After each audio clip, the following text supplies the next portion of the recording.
বিসমিল্লাহির রহমানির রহিম। আমি মাহমুদ গো ইউটিউব চ্যানেলের পক্ষ থেকে আপনাদের সবাইকে ওয়েলকাম করছি। আজকের টপিকটি হচ্ছে উত্তোলন সংক্রান্ত জাবেদা পার্ট 2। আমরা গত ভিডিও টিউটোরিয়ালে উত্তোলন সংক্রান্ত জাবেদার বেসিক নলেজগুলো আলোচনা করছি। অবশ্যই এগুলো দেখে এই ভিডিওটি দেখতে আসবেন। যাই হোক, আমরা প্রথমে ব্যবসায়ী হতে উত্তোলন 4,000 টাকা। আমরা সর্বপ্রথম একটি কথা বুঝতে পারবো, সেটি হচ্ছে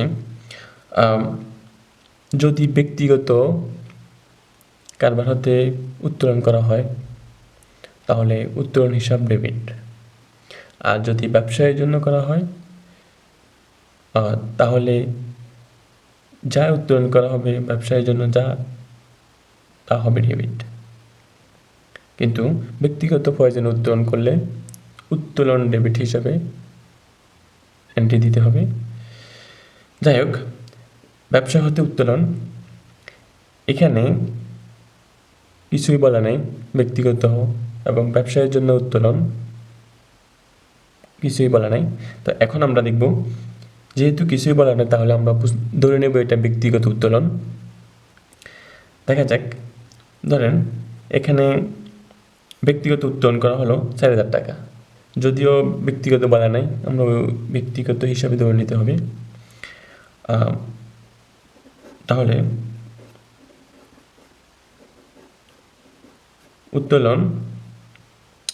উত্তোলন হিসাবে একটি হিসাব আসবে এবং কি উত্তোলন করা হয়েছে?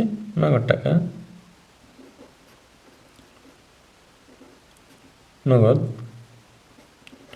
নগদান হিসাব।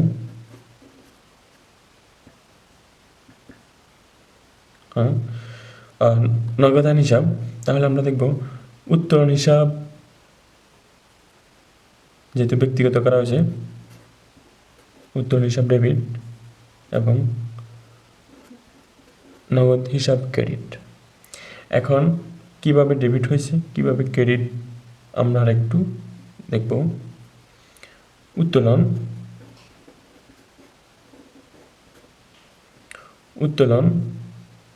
এটি হচ্ছে একটি সম্পদ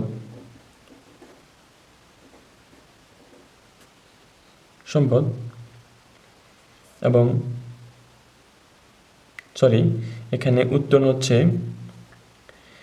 এখানে উত্তোলন হচ্ছে বিপরীত মালিকানা সত্ত্ব হিসাব এবং নগদান হচ্ছে সম্পদ হিসাব। এখন এখানে আমরা যেহেতু আমাদের ব্যবসায়িক প্রতিষ্ঠান থেকে ব্যবসায়িক প্রতিষ্ঠানে বিনিয়োগকৃত অর্থ একটি অংশ আমরা উত্তোলন করছি 4,000 টাকা। তাহলে আমরা ব্যবসায়িক প্রতিষ্ঠানে মালিকের উত্তোলন বৃদ্ধি পাইছে এবং আমার ওই ব্যবসায়িক প্রতিষ্ঠানের আমার নগদ টাকা হ্রাস পাইছে। আমার ব্যবসায়িক প্রতিষ্ঠানের নগদ টাকা হ্রাস পাইছে। যদি উত্তোলন বৃদ্ধি পায় তাহলে ডেবিট, উত্তোলন হ্রাস পেলে ক্রেডিট। ইনশাল্লাহ আমরা এতটুকু বুঝতে পারছি। এর জন্য আমরা লিখছি উত্তোলন হিসাব ডেবিট, নগদ হিসাব ক্রেডিট। আমরা যদি আরেকটু ক্লিয়ার করে বোঝার চেষ্টা করি, সেটি হচ্ছে ধরা যাক এ হচ্ছে একটা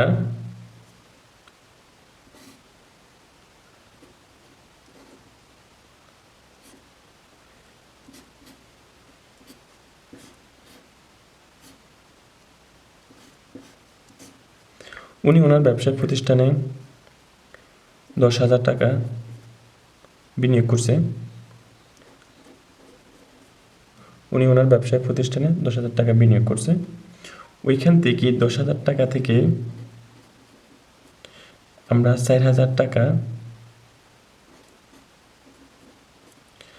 নিয়ে আসছি, ওই ব্যবসা প্রতিষ্ঠানে আছে 6,000 টাকা। তাহলে এই উত্তোলন যখন আমার ব্যবসায়িক প্রতিষ্ঠান থেকে আমি 4,000 টাকা উত্তোলন করছি, তার মানে আমার ব্যবসায়িক প্রতিষ্ঠানের মালিকের উত্তোলন বৃদ্ধি পাইছে এবং আমার ব্যবসায়িক প্রতিষ্ঠানের আমার বিনিয়োগকৃত যে সম্পদ ওই সম্পদটা হ্রাস পাইছে, সেটাই আমরা অবশ্যই বুঝছি ইনশাআল্লাহ। আর দ্বিতীয়ত আমরা দেখব মালিকের আয়কর প্রদান করা হলো 2,000 টাকা। তাহলে মালিক তার ব্যবসায় প্রতিষ্ঠানে বিনিয়োগকৃত ওই অর্থ থেকে সে একটি অংশ তার আয়কর প্রদান করছেন। হ্যাঁ, যদি উনি ওনার আয়কর প্রদান করে তাহলে উত্তোলন অবশ্যই বৃদ্ধি পেয়েছে, উত্তোলন বৃদ্ধি পেয়েছে এবং নগদ টাকা ওনার সম্পদ বৃদ্ধি পেয়েছে। কেমন? তো তাহলে আমরা দেখব উত্তোলন হিসাব, ডেবিট এবং নগদান হিসাব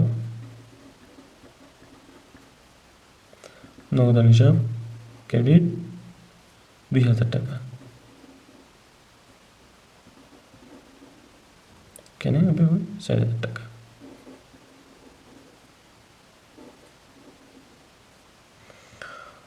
অবশ্যই আমরা এতটুকু বুঝতে পারছি। অ্যান্ড দেন আমরা দেখব মালিক ব্যক্তিগত প্রয়োজনে ব্যাংক হতে উত্তোলন করছেন 5,000 টাকা। মালিক ব্যক্তিগত প্রয়োজনে ব্যাংক হতে উত্তোলন করছেন 5,000 টাকা। তো ওনার ব্যাংকে যেই ওনার বিনিয়োগকৃত অর্থ থেকে একটি অংশ উনি উত্তোলন করছেন, তাহলে আমার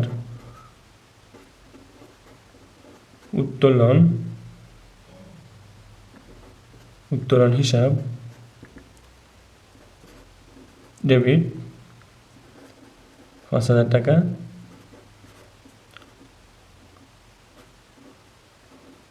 ব্যাংক হিসাব, ক্রেডিট 5,000 টাকা। তাহলে ওনার ব্যাংকের টাকা হ্রাস পাইছে। যেমন যদি আমরা এখানে ব্যাংক বুঝি, ব্যাংক হচ্ছে আমার একটা সম্পদ হ্রাস পাইছে, ওই বিনিয়োগকৃত অর্থের উনি একটি অংশ উত্তোলন করছেন, ওই কারণে ওনার সম্পদ হ্রাস পাইছে। এই জন্য আমরা ব্যাংক হিসাব, ক্রেডিট হিসাব ধরা হয়েছে। নেক্সট আমরা দেখব মালিক ব্যক্তিগত প্রয়োজনে কয় মূল্যে পণ্য উত্তোলন করছেন। আমরা দেখছি মালিক তার শুধু নগদ টাকা বিনিয়োগ করে না, তার ব্যবসা প্রতিষ্ঠানে পণ্য বিনিয়োগ করে থাকে। ওই পণ্য আবার উনি উত্তোলন করতে পারে ওনার ব্যক্তিগত প্রয়োজনে। এখানে মালিক তার ব্যক্তিগত প্রয়োজনে কয় মূল্যে পণ্য উত্তোলন করছেন। কয় মূল্য হচ্ছে উনি যে মূল্যে পণ্য ক্রয় করছেন আমদানিকারক থেকে,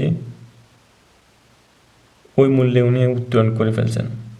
তাহলে আমরা দেখব উত্তোলন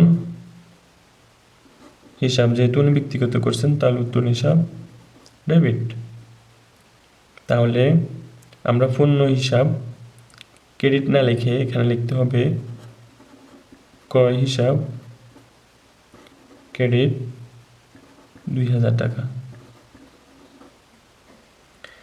তাহলে আমরা অবশ্য বুঝতে পারছি যখন আমার ব্যবসায়িক প্রতিষ্ঠানে যখন বিনিয়োগকৃত পণ্য আমরা উত্তোলন করছি, বিনিয়োগকৃত পণ্য উত্তোলন করছি, তার কারণে আমার ব্যবসায়িক প্রতিষ্ঠানে খরচ বৃদ্ধি পাইছে। ধর আমরা দেখি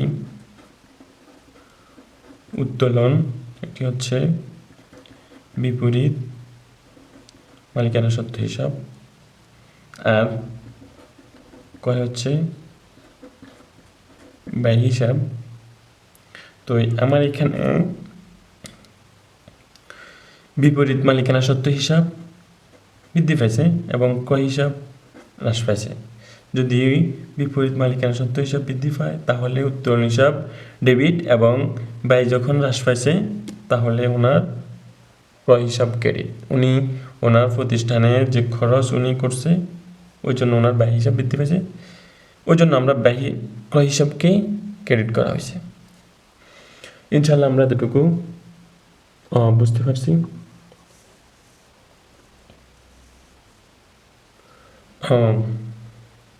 উত্তোলন হিসাব ডেবিট, ব্যয় হিসাব ক্রেডিট। যাই হোক, মালিক 4,000 টাকার আসবাবপত্র ব্যক্তিগত প্রয়োজনে মালিক 4,000 টাকার আসবাবপত্র ব্যক্তিগত প্রয়োজনে ব্যক্তিগত কাজে ব্যবহার করেন। আমরা এখানে যাই হোক কারবারের 4,000 টাকা আসবাবপত্র ব্যক্তিগত প্রয়োজনে ব্যক্তিগত কাজে ব্যবহার করা হয়েছে। এখন আমরা দেখব এখানে যেহেতু ব্যক্তিগতভাবে ব্যবহার করা হয়েছে তার কারণে উত্তোলন হিসাব একটি সৃষ্টি হয়েছে, আরেকটি হচ্ছে আসবাবপত্র হিসাব।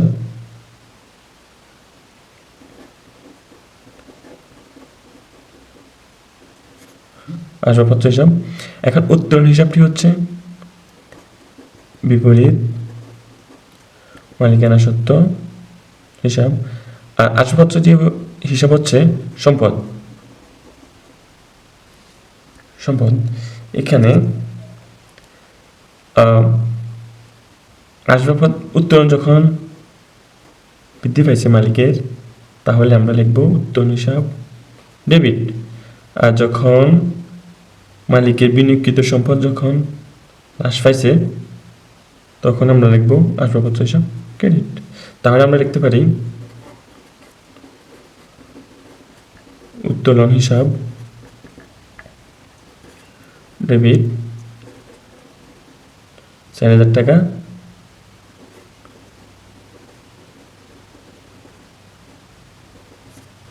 আসবাবপত্র হিসাব ক্রেডিট 4,000 টাকা।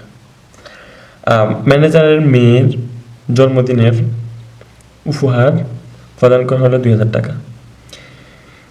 এখন ম্যানেজারের মেয়ের, তার মানে ওনার মেয়ের জন্মদিনে উনি ব্যক্তিগত প্রয়োজনে উত্তোলন করছেন, ব্যক্তিগত প্রয়োজনে এখান থেকে টাকা নিয়ে উনি কাজ করছেন, তার মানে গিফট কিনছেন, তার মানে কি উনি ব্যক্তিগত প্রয়োজনে করছেন, ওই জন্য হবে উত্তোলন হিসাব ডেবিট, আর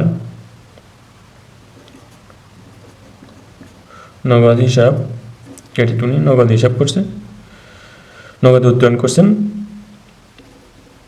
2,000 টাকা। আর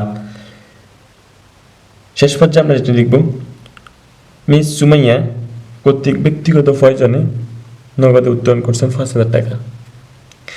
উপরের লেনদেনগুলো যদি আমরা বুঝতে পারি অবশ্যই এটি আমাদের জন্য সহজ হয়ে যাবে।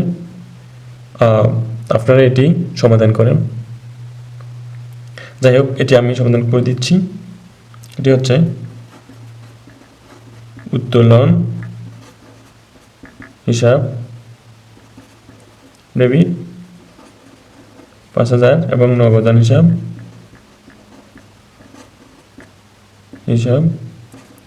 ক্রেডিট 5,000 টাকা। এখন মালিক যদি তার ব্যবসায়িক প্রতিষ্ঠান থেকে আয়কর, জীবন বীমা, তারপরে ওনার বাড়ি ভাড়া প্রদান করেন তাহলে অবশ্যই উনি ওনার ব্যবসায়িক প্রতিষ্ঠান থেকে উত্তোলন করে ওইগুলো প্রদান করা হয়েছেন, ওই জন্য ওনার উত্তোলন হিসাব ডেবিট করা হবে।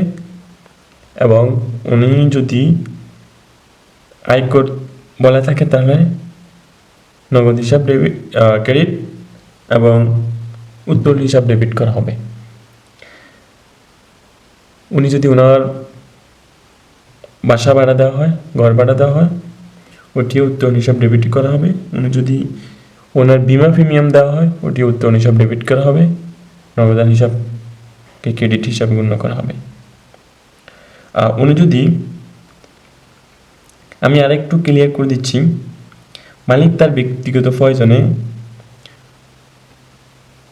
ক্রয় মূল্যে পণ্য উত্তোলন করছেন, মালিক তার ব্যক্তি প্রয়োজনে ক্রয় মূল্যে পণ্য উত্তোলন করছেন। এখানে উনি ব্যক্তিগত প্রয়োজনে বিক্রয় মূল্য পণ্য উত্তোলন করতে পারেন। তাহলে যদি ক্রয় মূল্যে পণ্য উত্তোলন করেন তাহলে ক্রয় হিসাব ডেবিট, বিক্রি মূল্য পণ্য উত্তোলন করলে বিক্রয় হিসাব ক্রেডিট করা হবে। অবশ্য আমি একটি ভিডিওর মাধ্যমে ফুল উত্তোলন সংক্রান্ত জাবেদা সম্পূর্ণ করার চেষ্টা করছি। আপনারা বাসায় ট্রাই করবেন, তাহলে অবশ্যই ইনশাআল্লাহ পারবেন। আল্লাহ হাফেজ, আসসালামু আলাইকুম ওয়া রাহমাতুল্লাহ।